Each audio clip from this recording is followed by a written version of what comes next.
this in different ways, depending on their physical state, feeling, and also responsibilities. If they're some people may be at work or kind of occupied. So for the portions that are more interactive, that involve the breakout rooms component, I'll ask people to just remain where you are if you are not feeling up to a breakout room. But I hope we can have a discussion. We are a good sized group. I think we're about 10 or 12 of us at this point, which is kind of like, although it says 18 on the participants thing, so I guess my counting isn't that good. But we have a nice, wonderful group of people here, and thank you for coming.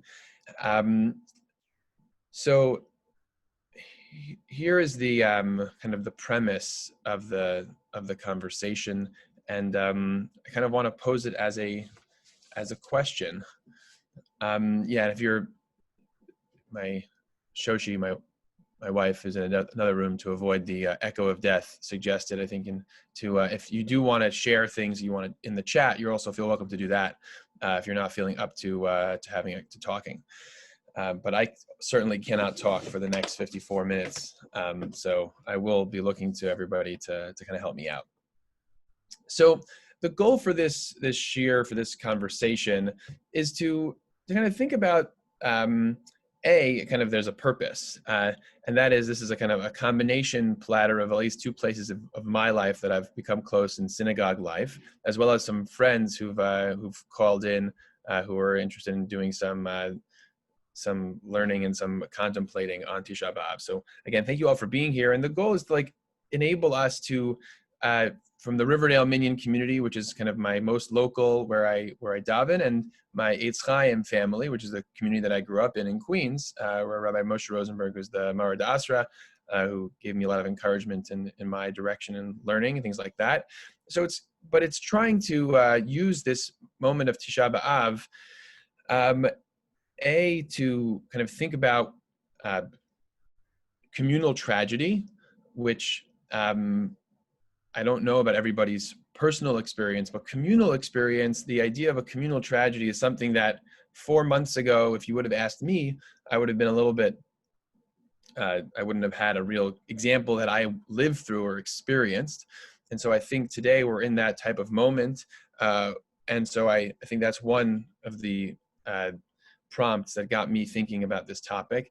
And the second is, how do we relate to communal loss, and how do we think about those types of questions? So like I said, the goal will be to, we'll try to use some open-ended questions in small groups to think about mourning as an individual and think about mourning as a community, and kind of use this the current moment as a springboard, but also as an anchor to think about our relationship with mourning. And I hope that these sources, some which may be brand new to you, some which may be old hat, are ways that you can think about discussing them and bringing them to life. So in order to get started, I was thinking that we could spend just 2 or 3 minutes in breakout rooms, is answering this little. First, you should introduce yourself. I will, for the appropriateness of the moment, just kind of so we can have a conversation, just say where you live, your name. And I think when it comes to mourning, personally, you don't have to share tragedies. That's certainly not the space I think that we've created in the time that we have had so far. Maybe we will towards the end, but to share what to you is the meaning of personal mourning. Like, what does it mean to kind of MOURN? And then that's kind of like I think the opening question. What does personal mourning mean? And then the second question that, kind of spend some time thinking about as well, and share, like kind of use your words, either in the chat or in these breakouts, about, what does it mean to mourn as a community? What is a moment that you see as communal mourning in your experiences that you've seen? So let's see if I can enable the breakout rooms. I'll just do it all here. No, let's do it. I'm seeing that breakout rooms are not being obviously accessible to me. So I haven't updated this new computer. So why don't we just go around the room, And if you'd like to participate, you can raise your hand with the little reaction button on the bottom. It's a clap, and you could say you're ready to go ahead. And please, like I said, you can introduce yourself. I'm Gabi, and I look forward to having the conversation with you.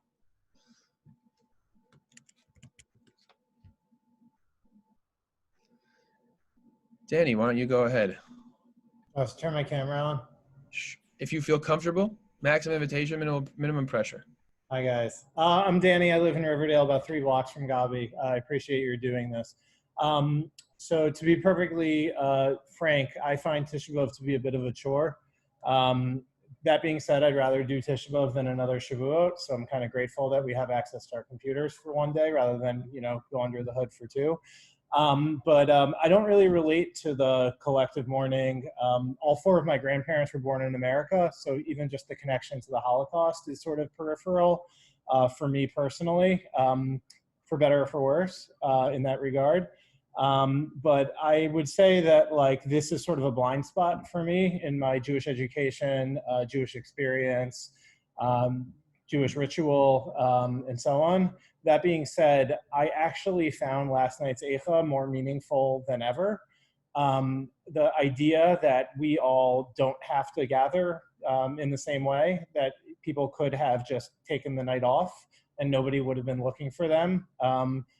I kind of loved that over 100 people from our shul who are situated now in different states gathered, people of all ages, backgrounds, and so on. And probably for the first time in my adult life, I found Eicha to be meaningful, probably pegged to what Gabi was alluding to, that in the state of being that we're all experiencing right now, individually, the act of gathering together, even for just a half hour, and to listen to that dirge and to participate in something even indirectly, I found it to be a welcome change from the way that I've been existing for the last 4 months or so. So while I don't necessarily believe that I will, going forward, find more meaning in Tisha B'Av next year and the years to come, just the change of pace that this opportunity awarded us came unexpected to me to be something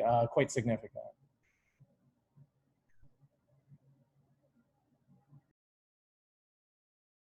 Thank you, Danny, for that comment. Does anybody else want to kind of add? Thank you all for joining. Apologies for the latecomers. I know it was my fault.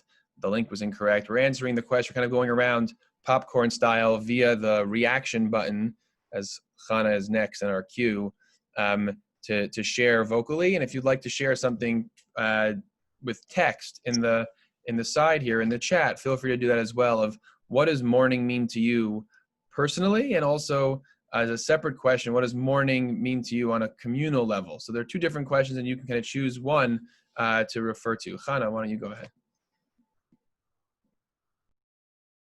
So recently we lost our grandmother, and so I think for me, mourning in a personal sense kind of means missing something. It's it's the sadness that comes with something not being there that you wish was there.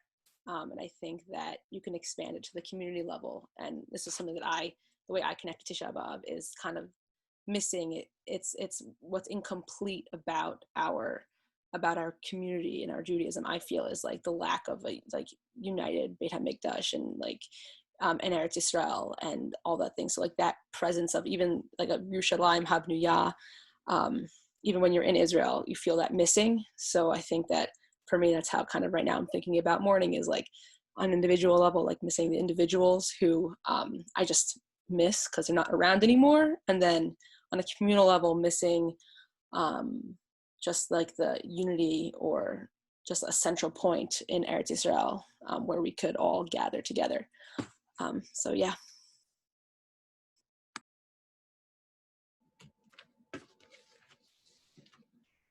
Thank you, Chana. Thank you all for tuning in. Does anybody want to add on their own something about what it means, personal mourning or communal mourning? And you can just, if you want to raise your hand, it's best to use the reaction button, or you could plug it into the chat that you'd like to speak.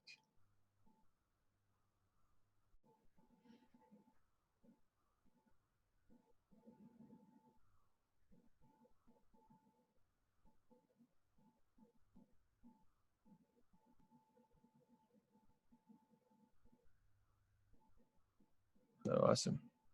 Go ahead. The Riverdale Minion. Hi, Gabi. So for me, this is my first Tisha B'Av. Bad background. This is my first Tisha B'Av home. I've always been in camp.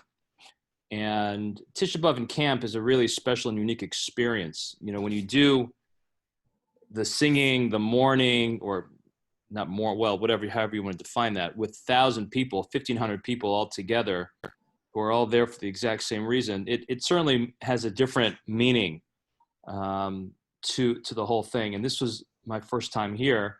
And I agree with what Danny said. It was really very nice to still be with people and still feel that sense of loss as we're sitting around our computers with our immediate family, with nobody around us. But for me, this, and I also, as Danny also said, I have all my great-grandparents were born here in America. So the Holocaust, we did the Shoah, the keynote for the Shoah this morning. It was, it was hard for me to really connect to it as well. And that is something that has always been hard for me to connect to because it is so removed from me and from my family.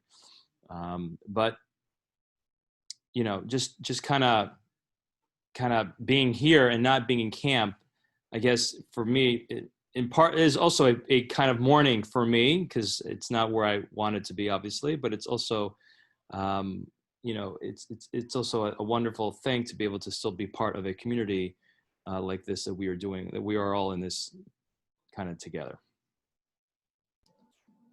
Thank you, David, for chiming in on that.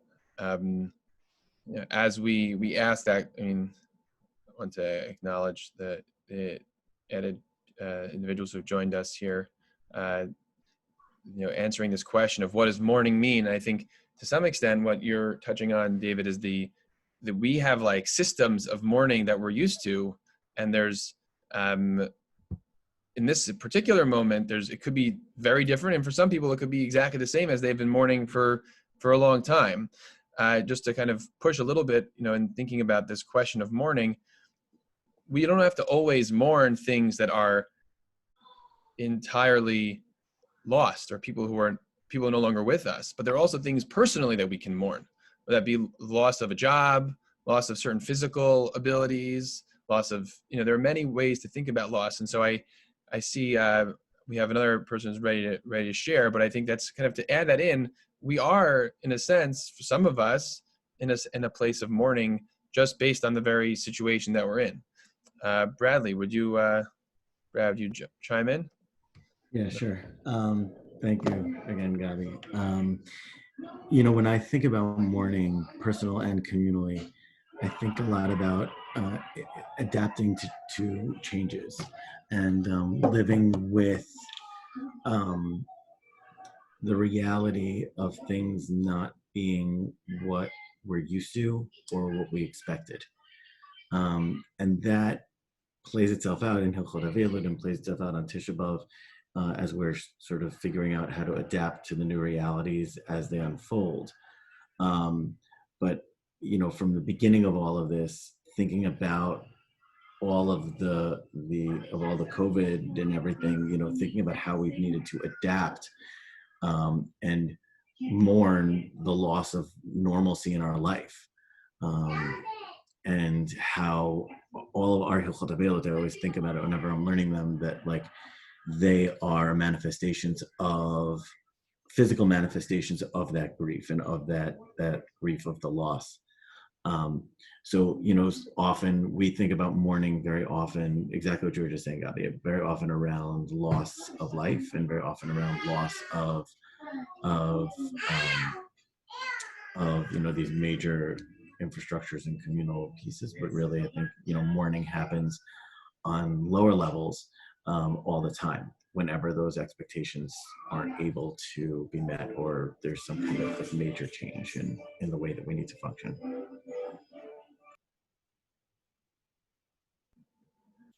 Thank you for sharing that.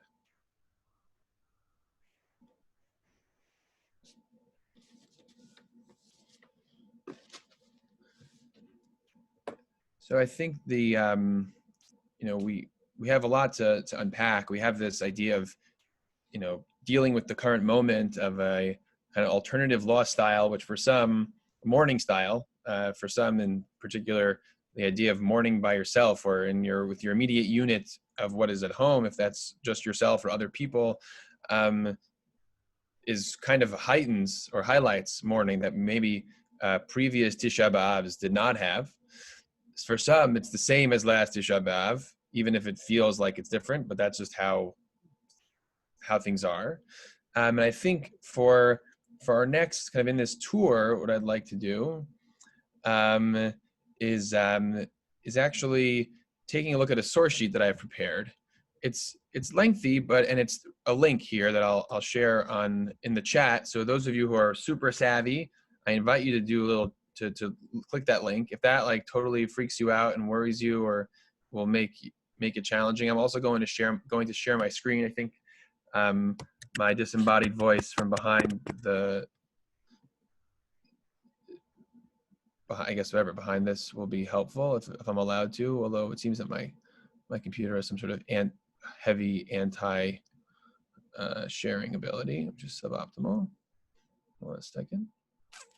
The beauty of Gabi, you should be able to share your screen. Yes, I got it. It's giving me it's a my computer problem. It's not it's not an issue with the Zoom. But I'll read off the first source because I think it's I don't want to disrupt too much to do it. And I think if you're able to click the link, or if you have a Sidur within arm's reach, I'm asking, can I open up with this first distinction that there's idea of communal mourning and there's idea of personal mourning. And I think that the opening lines of Eicha, of our Megillah that's dedicated to this day of Tisha B'Av, starts off with an image, and I think it's kind of I'm sure it's come up for many people thinking about this question. Eicha yashva badad ha'ir Rabati am haita ka'almana, Rabati vagoyim sarati ba'medinot haita lamas. Alas, lonely sits the city once great with people. She that was great among nations is become like a widow. The princess among states is become a thrall. This is the Safaria, I think, JPS translation. Bacho tivke valayla v'dimata alechia, ein la menachem mikol haveha, kol re'eha bagaduva hayula le'oivim. So bitterly she weeps in the night, her cheeks wet with tears. There is none to comfort her of all her friends. All her allies have betrayed her. They have become her foes. So the opening, who is the mourner? How is the mourner personified in this beginning of Eicha? Who's in mourning?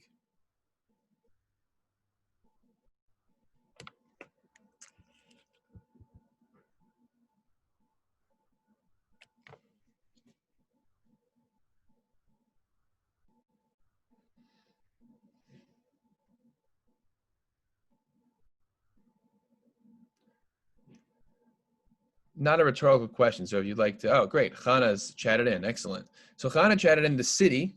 Great. The city is in mourning. And how is that city personified? Who is that? What is that city how is the city reflected? Person, place, thing that the author of the Megillat Eicha uses.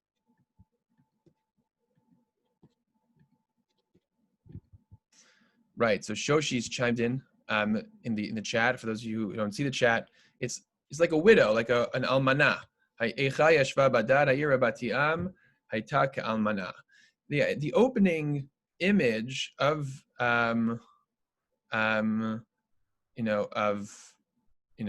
is a, oh, I didn't see Lisa. I'm sorry, Lisa. You got in early, ironically, which is late when I'm looking at the most recent thing.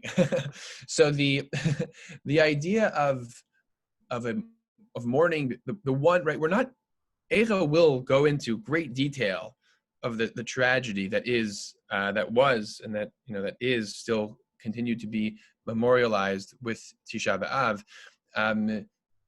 But it starts with a person. Mourning of a city or mourning of something, happening needs to be done by an individual. And the Chana has added alone, right? So feel free to use the chat to chime in if you feel like you don't want to cut me off or figure out how to unmute your thing, your Zoom. If you need a tutorial on that, I can give you some really good people who can help you. So that conceptually, I think, is a important category to kind of keep in mind. There is the individual who is mourning, and Danny, to your earlier point, this like idea of being like sitting alone. Shoshi and I went to 2 different Megillah lanings. It was nothing personal. It was both. I think both of us felt fulfilled by it. But I was literally alone on the floor in my room, and I totally resonate with that type of environment. Does anybody have any other things kind of they're noticing in the beginning of Eicha of like who that mourner is?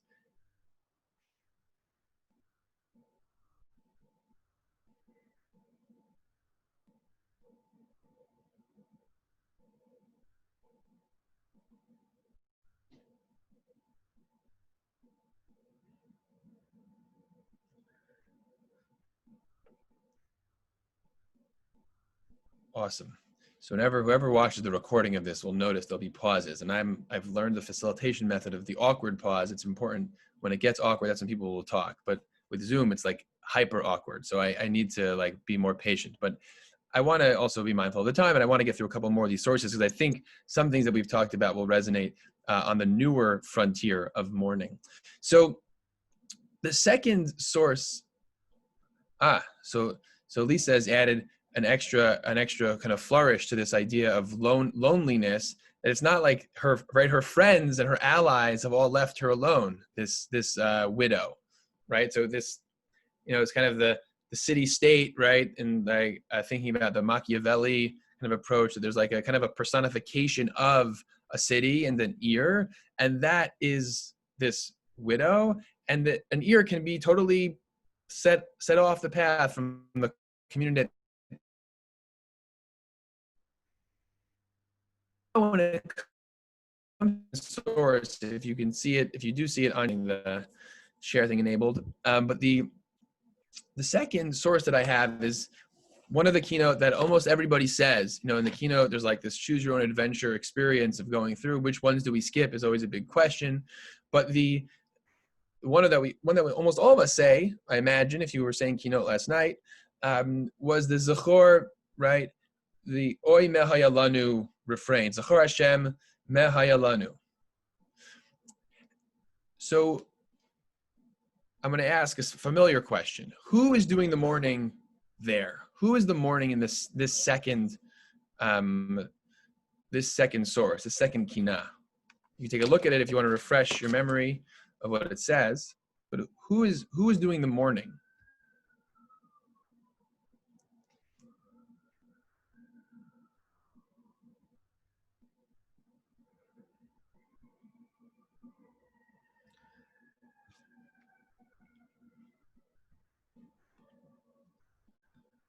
Actually, Yisrael David, thank you for leaning into I saw you lean up to type in.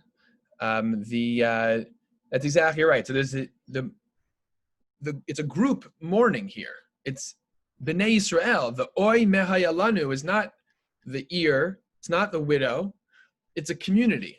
And there's almost a pivot from the opening of Eicha, at least in my estimation, at least at this stage, and I'm happy to interact with disagreement and argument on this. For the sake of Torah, it's worthwhile, even on Tisha B'Av. The idea of there being a individual mourner and a community of mourners, I think, is something that is essential when it comes to the mourning experience. And I think let's use to put names to these views, like there's the Danny and the David, just because of they're the the ones who brought these specific examples up. Right, on the one hand, you have Danny's preference for this the solitary, like literally solitary experience of mourning, and that is more moving.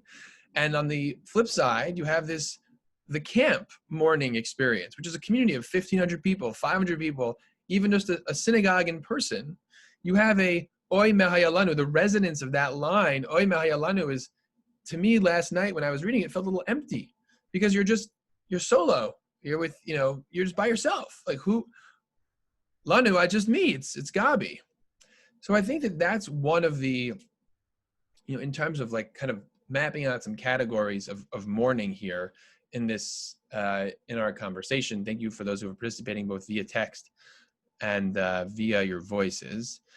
The idea of having a velut of an individual, right, over the loss of another person, or the loss of some physical ability, or loss of a professional ability, whatever those things might be, those types of losses are unique. And, my relation to my grandmother is different than my siblings' relationship. So it's actually super, super unique, as to kind of beat that kind of redundancy. However, on the flip side, when it comes to communal mourning, to me, that's, I think to invoke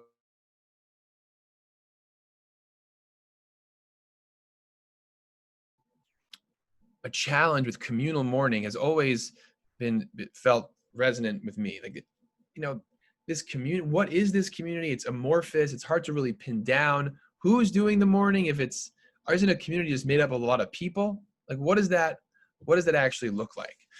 So what I found in my research and my kind of learning to prepare for this shiur, this conversation, which is getting increasingly one-sided. So those of you who would like to participate are encouraged to, if you have any questions, was a dichotomy, a chiluk that is sourced initially in the Gemara, in Masechet Yevamot, the Tractate of Yevamot, and then it's expounded upon with a real energy that could, is traditionally held in many circles by Rabbi Joseph Soloveitchik in thinking about this question of avilut. What does it mean to mourn? So I'll jump right into Rabbi Soloveitchik's essay, because I think it's worth reading, and I'm actually going to post it into the chat in case you can't see it. I'm going to just put it in there so you'll have access for those of you who want to follow along at home. Although the copying function is not working today either. One of those days. So Rav Soloveitchik writes in an essay entitled Avelut Yishana and Avelut Chadasha, right, which literally means old mourning and new mourning, historical and individual mourning. So Rav Soloveitchik doesn't take my approach, just to be clear. He's connecting the Avelut to history and the present. And the present he's referring to is he's not saying the present. He's saying to history and to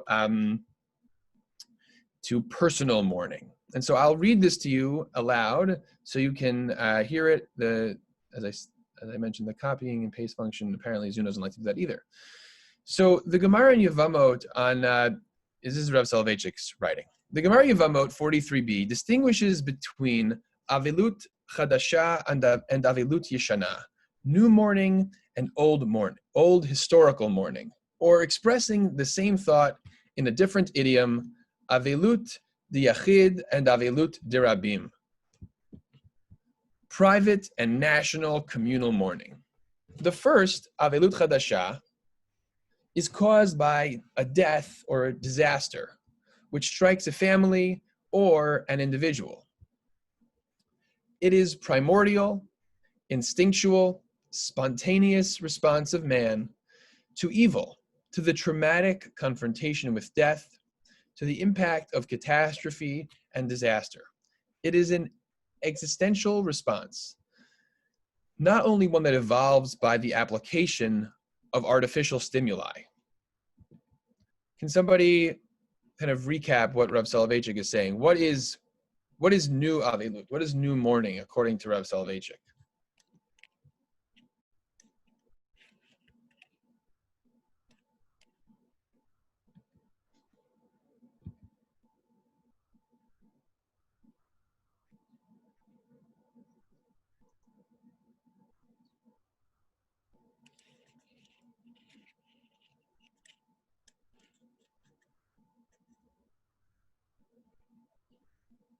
Chana Weinberg, go ahead.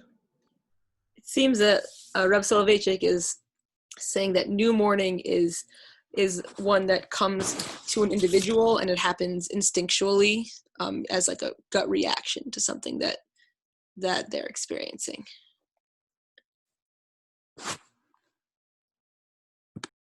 Anybody like to add to that?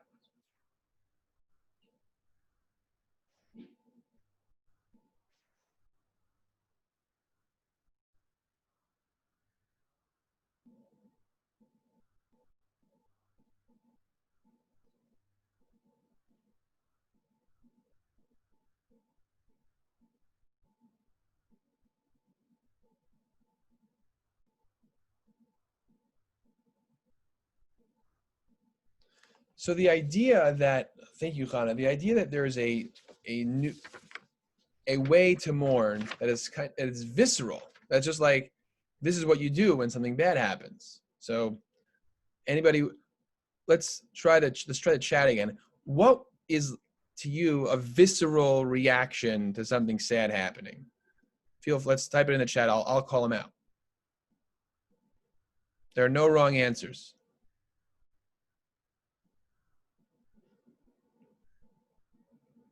Sure, we have crying from my mother, Mrs. Gail Weinberg, and Lisa.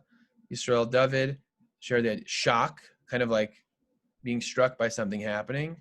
Are there other emotions or other feelings, things that come to mind in that type of situation?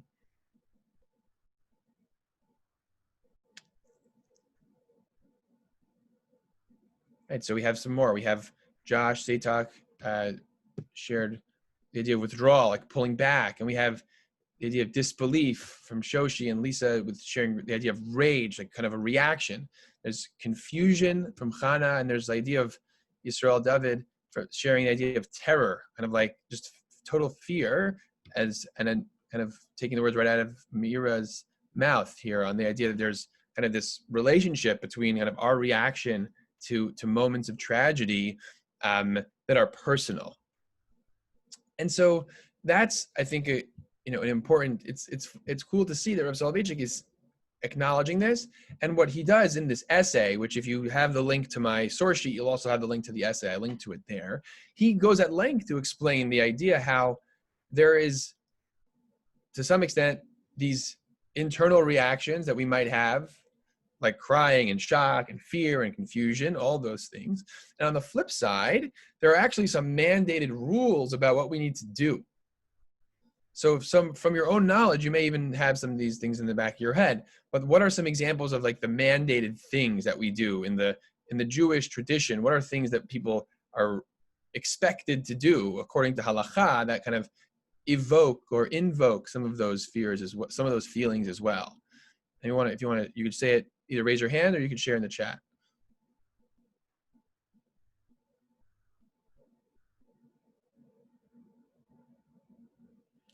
Right, thank you, Ima Cohen, Susan Cohen, for sharing Kriya, right? Tearing Kriya, you tear your clothes. And Sarah, thank you. Right, the same, the Kriya, the abstaining from pleasure, another thing that we have to do. There's Yisrael David, the sitting low, right? We sat low in Tisha B'Av, and we do the same when someone's sitting Shiva. And Simcha, thank you for for sharing that. It's the same Kaddish. And right, the community Simcha. Sarah, also, thank you for kind of being part of that. And there's the idea we have not just intuitive acts, because to some extent the intuitive acts for some people may not work. It may not, the tear ducts don't open the same way, but there are physical manifestations that the halakha tries to guide us towards. So now the idea of Yishana, which I think is a helpful second category. Avilut Yishana is due to a historic disaster that took place 1900 years ago. This category is the handiwork of man. There is no spontaneous reaction to some new event which has just transpired, for nothing new has happened which should justify grief. The Avelut is a result of recollection of events. Judaism here introduced a strange kind of memory, a very unique, it's kind of funny phrase, and singular memory, right? Thousands of years later, Henry Bergson, in Matter and Memory, came very close to describing the kind of memory of which Judaism spoke so long ago. So now we're kind of coming at the same outcome. We're trying to get to mourning from a different place. So this is, what do you think? You know, let's turn to the community in the chat, or if anybody wants to raise their hand and hear themselves. What would you say are some of those, what would be mitorer? What would raise you up to feel mourning? What does that for you? Like, how does that come to be?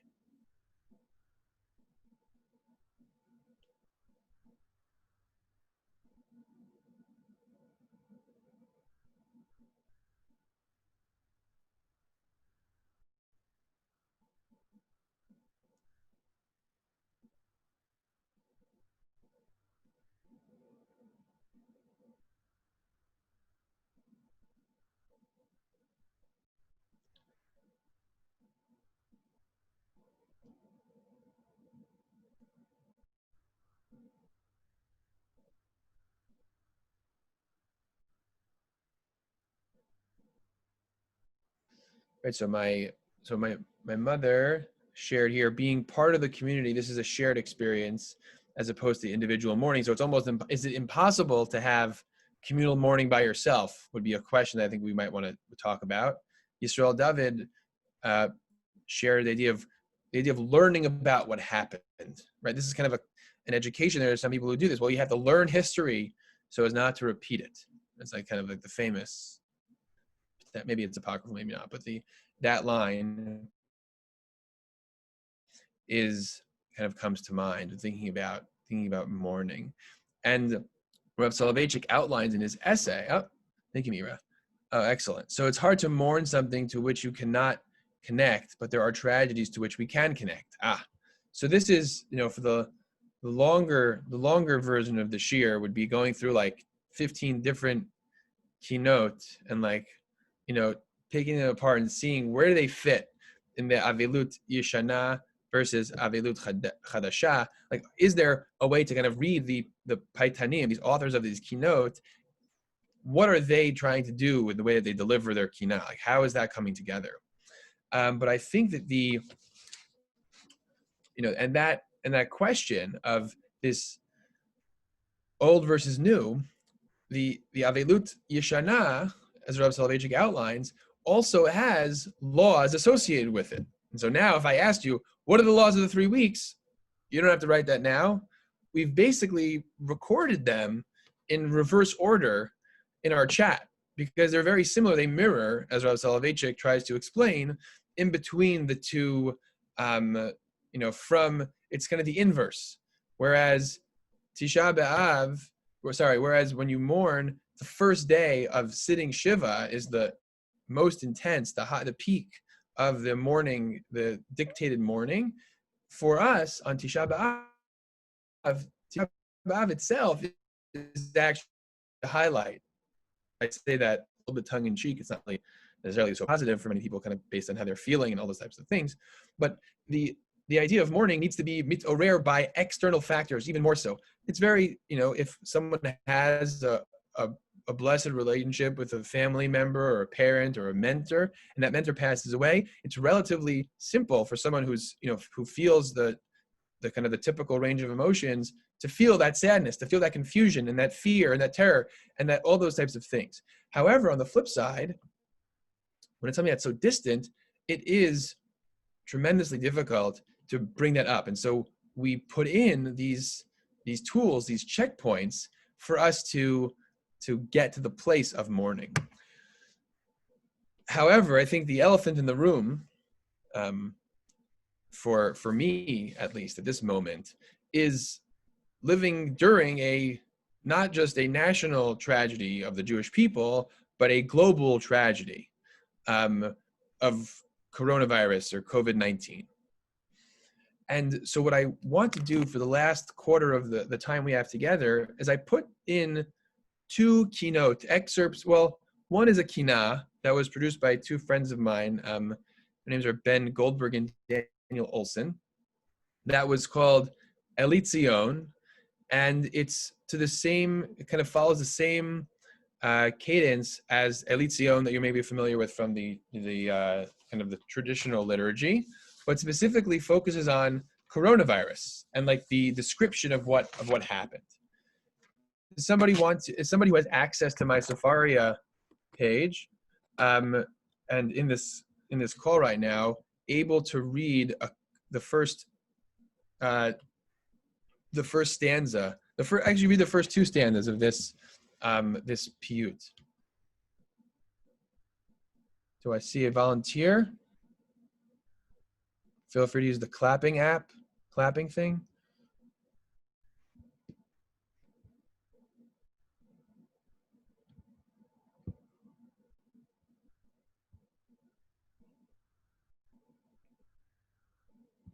We have the Riverdale minion. This is our expert.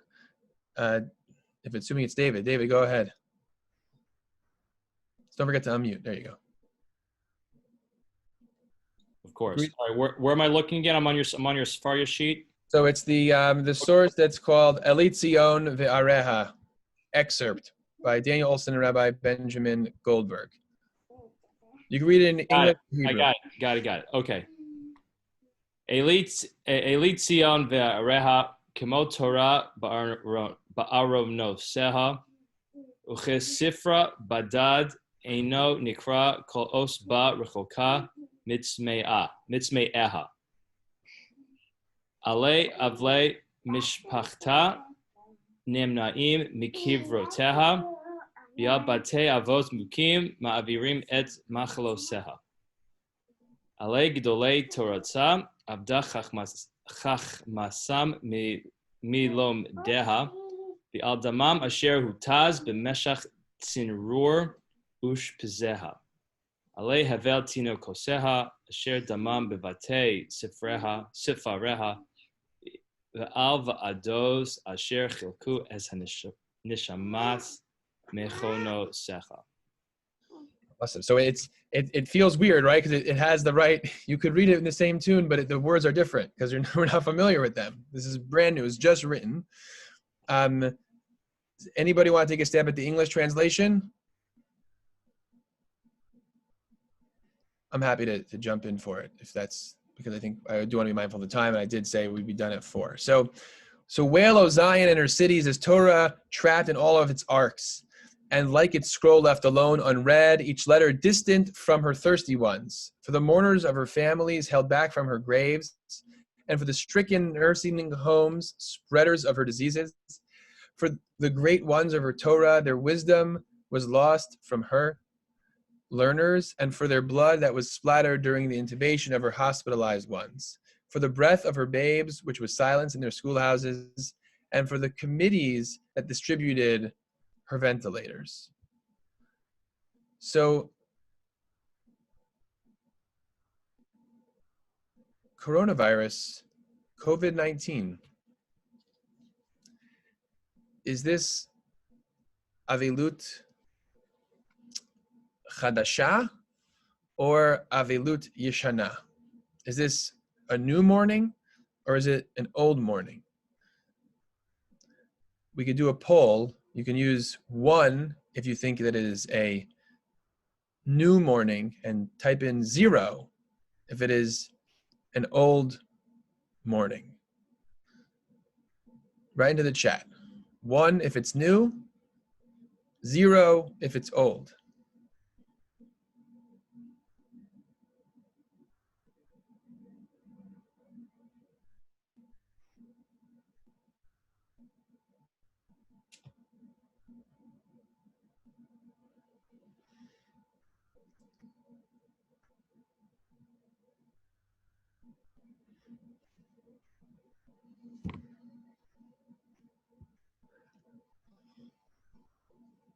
Yeah, I'm seeing some answers come in. Thank you. So I have Chana Weinberg at the 1. It's a new morning.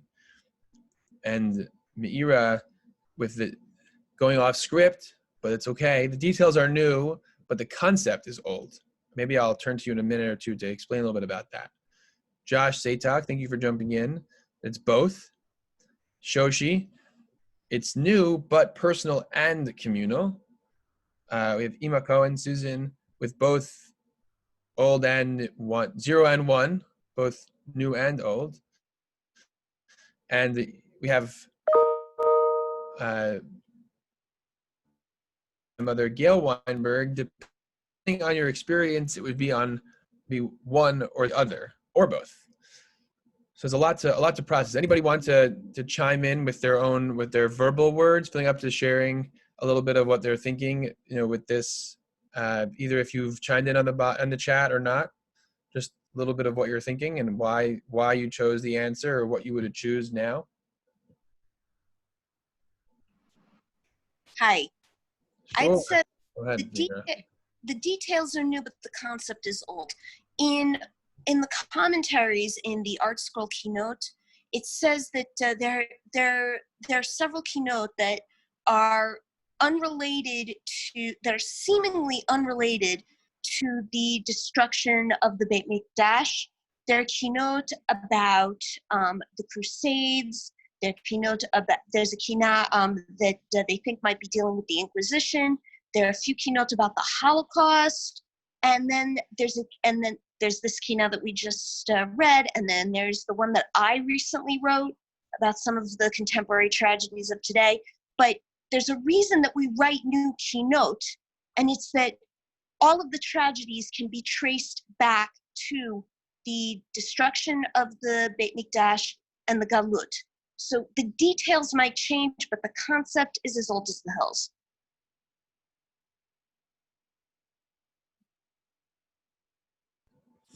Thank you for sharing that gloss. And I did get a chance to see your keynote. Thank you, Mira. I'll see if I can get that into that. I don't know if there's a live link to that, Mira. Please put into the chat so the group can see it. That would be great. I have a copy of it, but I don't have a digital copy. I only have a PDF, and I can't attach that, I think. Oh, sorry. I have it online. That would be great to share it.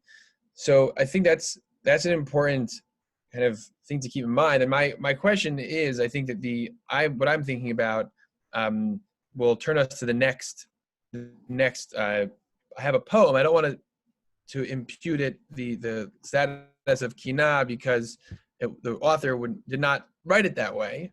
But there was a song that went around towards the beginning of the coronavirus pandemic by Yishai Ribo, who's become a bit of like I don't have enough history of I guess things and ideas in my mind, but he's just like this beautiful. He writes these amazing pieces of poetry, and they kind of hit the note, kind of exactly how people are feeling, and they're very. He also has a beautiful voice and sings in a beautiful way.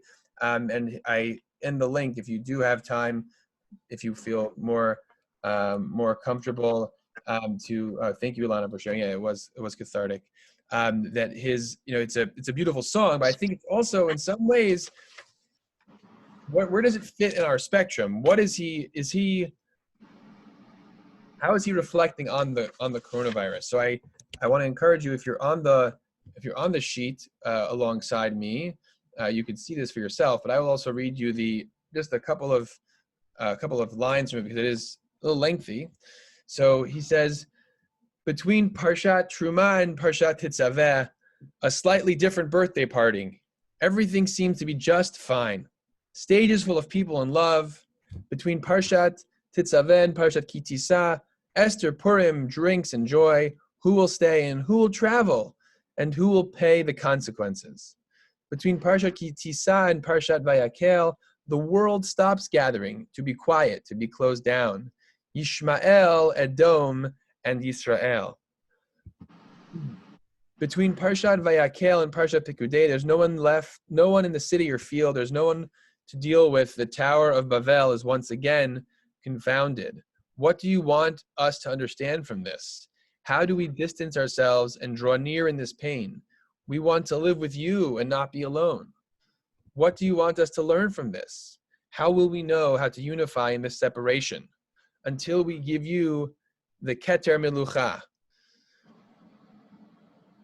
So, yes, the this song, as Ilana, thank you for kind of sharing with the group, has become a bit of an anthem in Israel during this time of the coronavirus.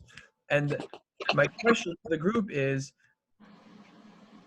when it comes to these, this piyut that we have of the Elit Zion, kind of the remix for the coronavirus moment, in conversation with this poem by Yishai Ribo, how do you see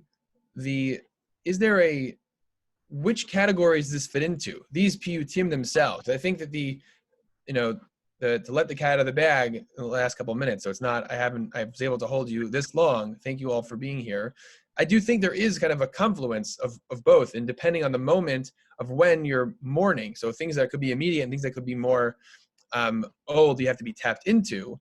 But my question is, how do we read piyutim, read these poems? What voice are we hearing? So let me ask you this: which voice are you hearing in this Yishai Ribo piyut, this poem? I'll call it a poem. Which voice do you hear? The Avilut Chadasha or Avilut Yeshana in it? What comes out to you? Feel free to chime in, or by using the hand raise tool, or by just chatting in.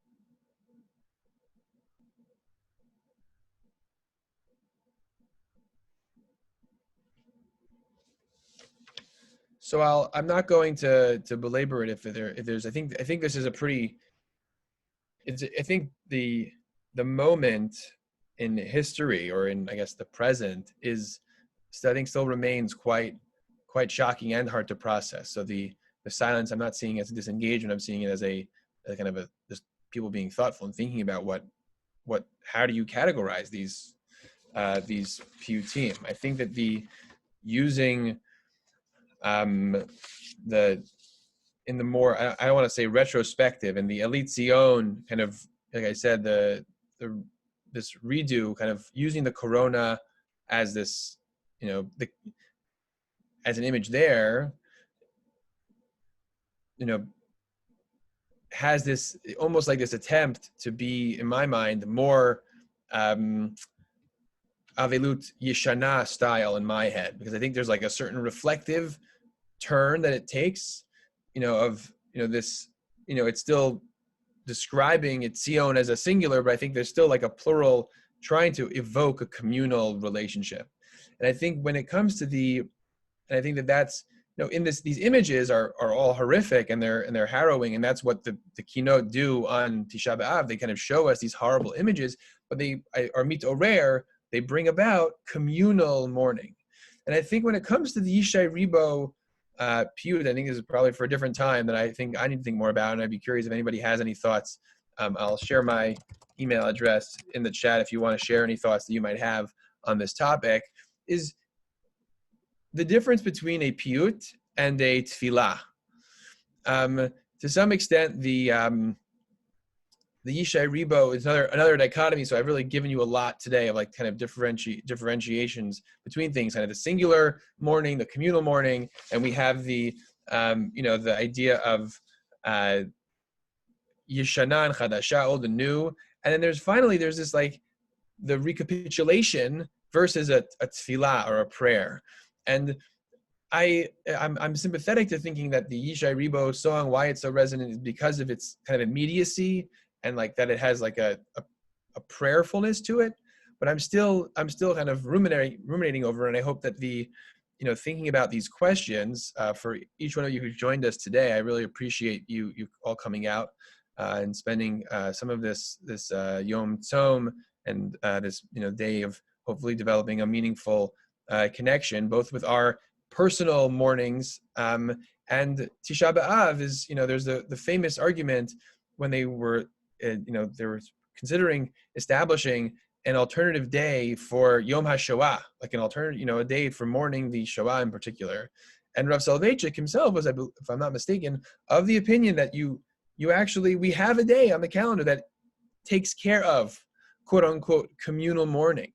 And I think that's still a question that's live for me. How will we, impart to the future generations who are not alive or not conscious during these moments that we're living through right now?